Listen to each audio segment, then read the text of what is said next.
Hello, magandang umaga po sa inyong lahat.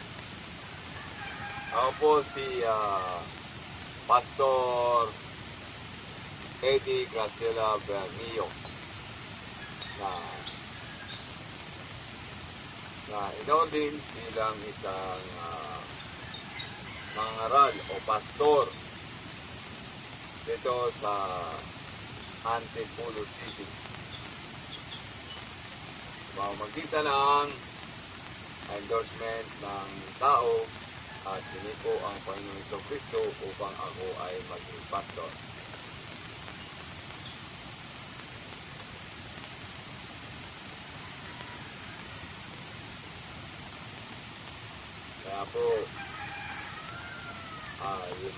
Kaya po ako ay nagpapasalamat sa ating Panginoong Diyos Jesucristo.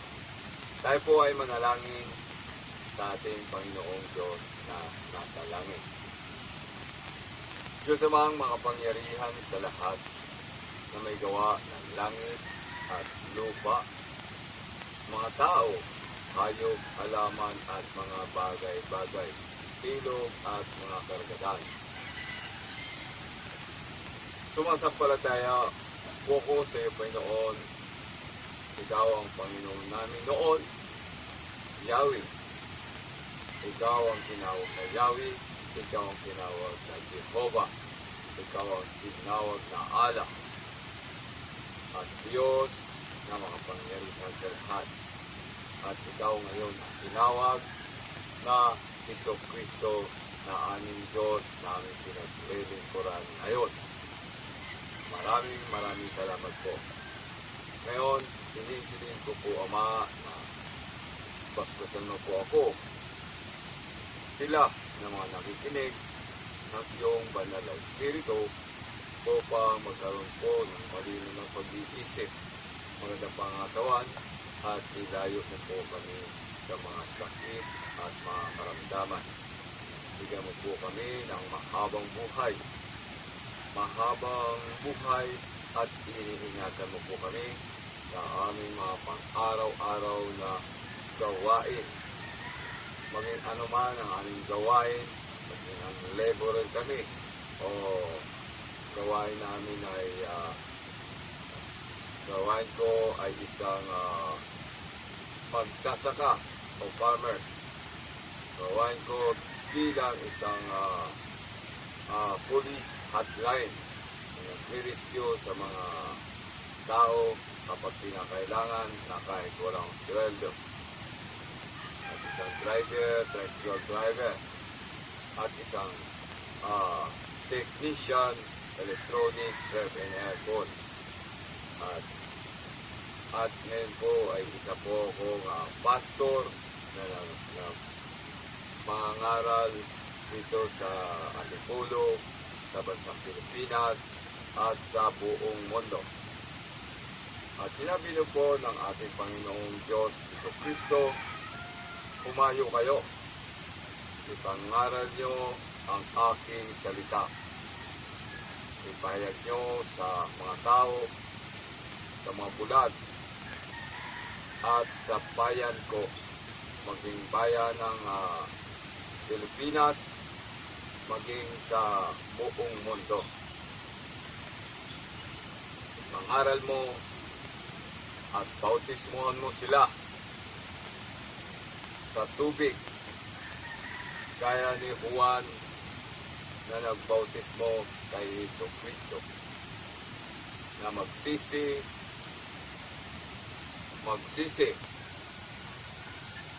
sa kanyang mga kasalanan at tumalikod sa kanyang mga kasalanan at sumunod sa mga inuutos ng Panginoong Diyos Jesucristo. At kapag nagawa mo na yon, ikaw ay magkakaroon ng kaligtasan ngayon na. Kapag tinanggap mo ang Panginoong Diyos Jesucristo, maliligtas ka ngayon na. Binabautismuhan ko kayo sa pangalan ng Ama, Anak at Espiritu Santo, sapagkat ang Panginoong Diyos Jesucristo ang magbabautismo sa Espiritu ng Diyos at katotohanan. Kaya maraming salamat po, Ama, sa lahat ng mga pinagkaloob bilang isang mga ngaral. Ang mga taong inalagaan nyo, Panginoong Yahweh, na simula ay si Adan at Eva, maging sina Abraham, Jacob at Moises. Ikaw ang Diyos nila at Diyos namin lahat. Kami po ay maglingkod sa iyo, Panginoon Diyos, ng buong puso, buong kaluluwa, buong pag-iisip, at buong lakas. Sapagkat, Panginoon, ikaw ang Diyos noon, ngayon, at magpakailanman. Kaya kami, Panginoong Diyos, Jesucristo, ay sumasampalataya sa iyo. Sapagkat sinabi mo na ibigin mo ang iyong buong puso, ang iyong Diyos, Panginoong Diyos. Buong puso, buong kaluluwa, buong pag-iisip, at buong lakas. Ibigin mo ang iyong kapwa gaya ng pagmamahal mo sa iyong sarili. Kaya, Panginoon, gabayan mo po ang bawat isa sa amin na yung pinaspasan ng iyong banal na Espiritu ng katotohanan, ng sino man makarinig ng mga salita mo, Panginoong Diyos Jesucristo, ay iyon ang nabautismuhan sa tubig ng pagsisisi at pagtalikod ng mga kasalanan. Binabautismuhan mo sila sa ngalan ng Ama, Anak at Espiritu Santo, sa pangalan ng Panginoong Diyos Jesucristo.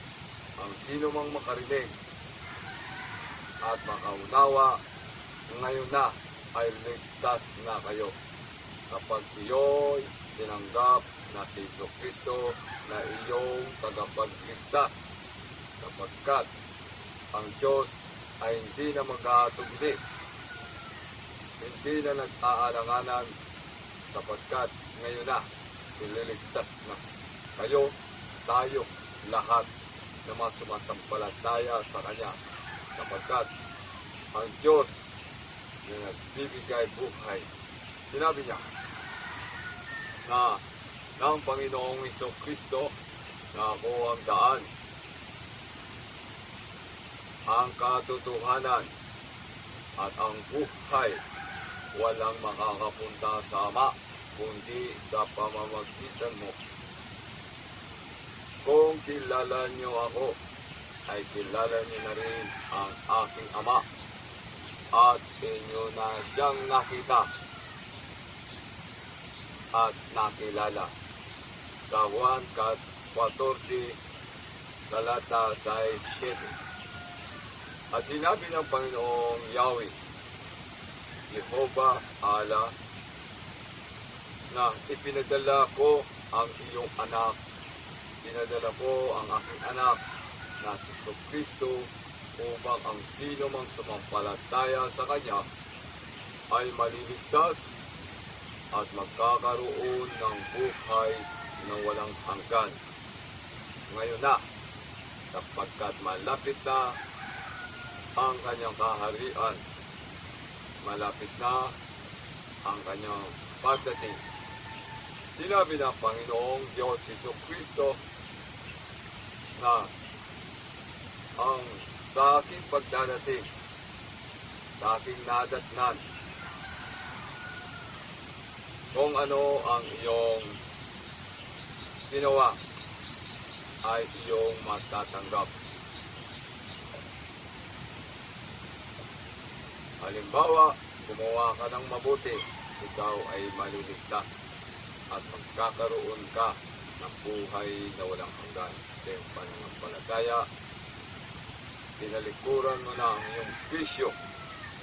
Tinalikuran mo na ang lahat ng kasinungalingan, lahat ng kasamaan, lahat ng pagpapatay o pag-iisip ng masama sa ating kapwa. Tinalikuran mo na lahat ng bisyo, lahat ng kasamaan, ay tinalikuran mo na. Inirebuke mo na, pinalayas mo na sa katawan mo ang kasamaan ni Satanas at ang demonyo, pinalayas mo na sa buong palibot.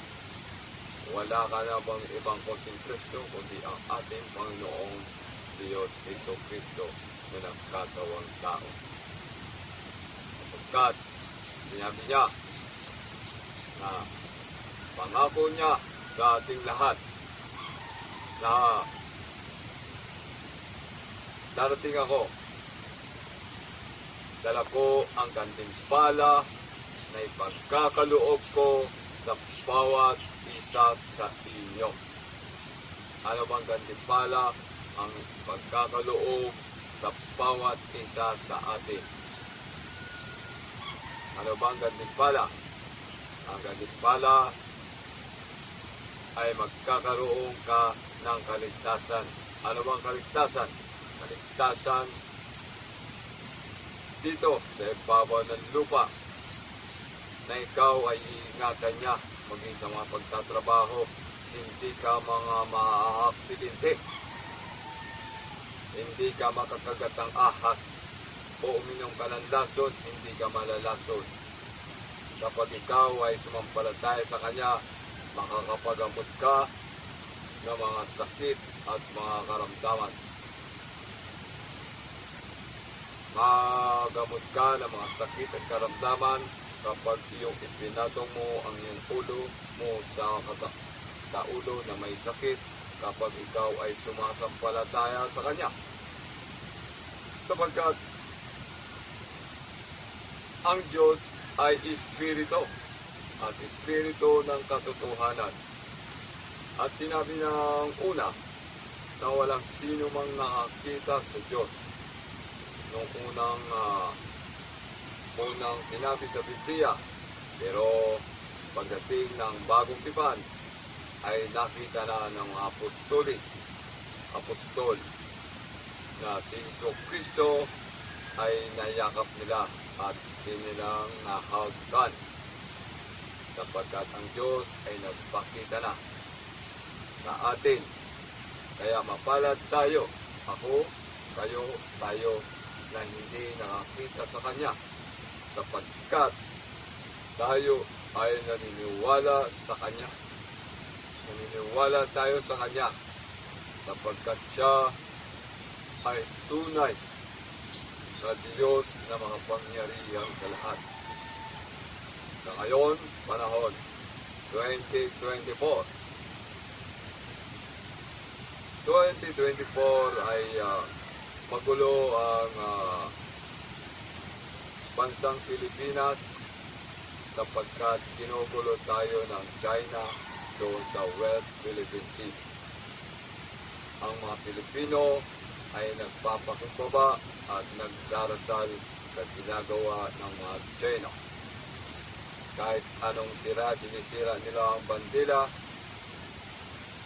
pinapangga nila ang bangga natin, nasusugatan, at binubuli tayo, binubumba tayo ng water cannon sapagkat ang mga Pilipino ay mga anak ng Diyos.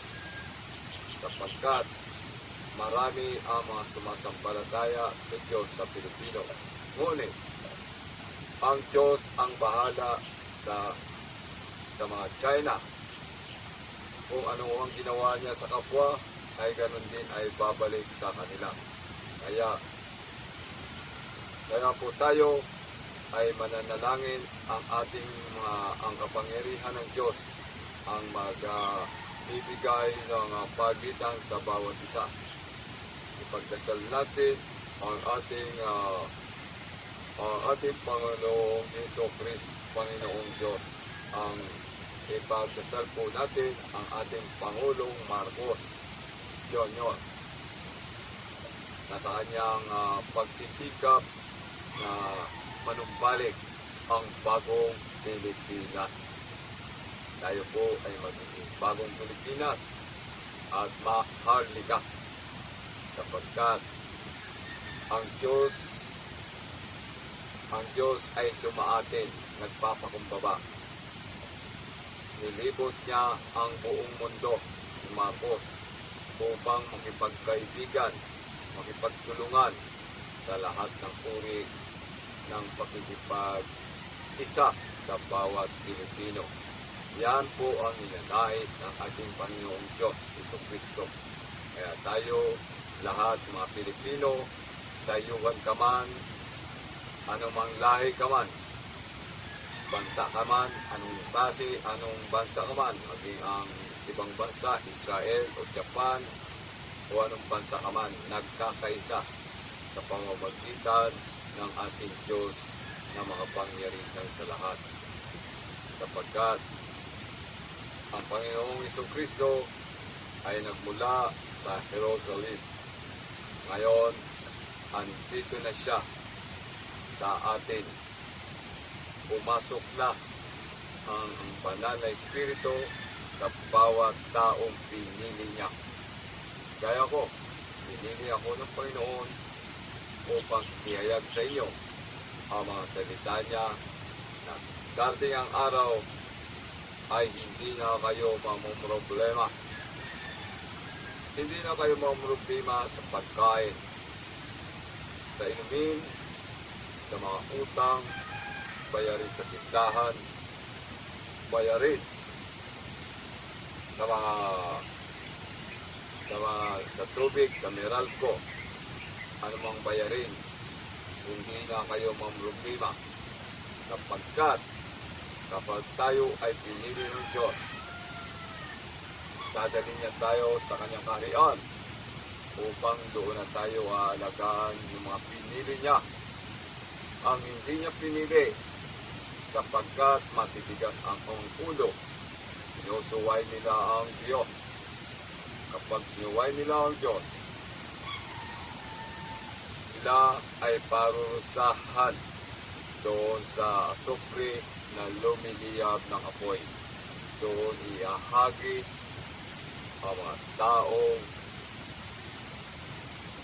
taong lumapas tanganan sa Diyos, sapagkat ang Diyos ay manipungho at mapagpakumbaba. Subalit siya ay nagpapako sa krus upang ipakita sa atin kung gaano kahirap ang buhay ng tao. Kaya sa araw na ito, sinasabi ng Panginoong Diyos Jesucristo, tanggapin mo ang kanyang alok na ikaw ay maging anak ni Kristo. Ikaw ay maging tapat, maging banal at pinili ng kanyang buhay.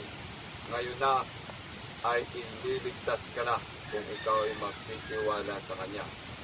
Huwag niyo po kung titingnan ang ating sarili, kundi at tingnan niyo ang Diyos na nasa langit. Ako man ay nakapikit, pero siya ang nagsasalita mula sa aking bibig, mula sa aking isipan, mula sa aking lakas. Pagkat ang Espiritu ng Diyos ay pumasok sa aking katawan upang siya ay maghayag sa inyo, upang mahayag sa lahat, hindi lang dito sa bansang Pilipinas, maging sa buong mundo. Sinabi niya ng Panginoon na ihayag mo aking hinirang sa mga tao na ang kaluwalhatian ng Diyos ay sampahin, sapagkat ang Diyos ay darating na, ipagkakadoog na ang bawat gandimpala sa inyo, anuman ang inyong natamo. Kaya ang lahat ng kanyang mga sinabi ng ating Panginoon ay ating pong susundin. Huwag po natin baliwalain sapagkat ang Diyos ay papasok sa ating katawan sa bawat isa sa atin na pinili ng Diyos sapagkat siya ay espiritu ng katotohanan. Kaya po tayo, ano man ang sabihin nila sa atin, tayo ay nasisiraan ng ulo, nasisiraan ng bait, tanggapin po natin sapagkat ang Diyos ay hindi natin nakikita sapagkat tayo ay nagtitiwala tayo sa Diyos na makapangyarihan sa lahat. Kaya ang lahat na ito, ang sino mang nakarinig ay binautismohan kayo ng Panginoong Diyos Jesucristo. Noon, ang sino mang kumikilala sa Panginoong Jesucristo na siya ay Diyos ay maliligtas. Sapagkat sabi ng iba, tao lang si Kristo. Pero bakit siya nakapagbubuhay ng mga patay? Nakakapagamot siya. Nabubukas niya ang dagat. Nakakadaan ang mga tao ni Moises na kanyang iniligtas. Bakit? Pinakain niya ang napakaraming tao. Pinaghati-hati niya ang tinapay at isda at lumabis pa. Paano natin masasabi na tao lamang siya? Kung tao lamang siya, hindi niya magagawa ang lahat ng ito. Sapagkat siya ay Diyos na makapangyarihan sa lahat. Nagkatawang tao siya para ipakita sa atin na bawat isa sa atin ay maghirap upang madanas natin ang kanyang dinanas ng kahirapan sapagkat marami ang hindi naniniwala sa kanya. Kaya ang tamang gagawin nyo sa Biblia, itatanim nyo sa inyong mga puso, sa isip, kaluluwa, kalahatan, sapagkat ang mga masasama ay sinusunog na nila ang Biblia. Pero tayo na nagmamahal sa Diyos, iniingatan natin ang Biblia. Pinapalutan natin siya. Pinaplastik. Sinasako, pinutugdihan hanggang sa hindi siya mabasa. Sapagkat ang salita niya ay mabubuhay noon, ngayon at bukas. Kaya ang lahat nito ay nagpapasalamat po ko, Ama, sa pangalan ni Jesucristo na ikaw ang nagsalita sa buhay ko upang ipahayag mo sa mga tao na ikaw ay Diyos na makapangyarihan sa lahat. Kaya ang lahat nito ay nagpapasalamat po ako. Kayo na mga nakikinig, kayo ay nabautismuhan sa pangalan ng ating Panginoong Diyos Jesucristo. Salamat sa Diyos.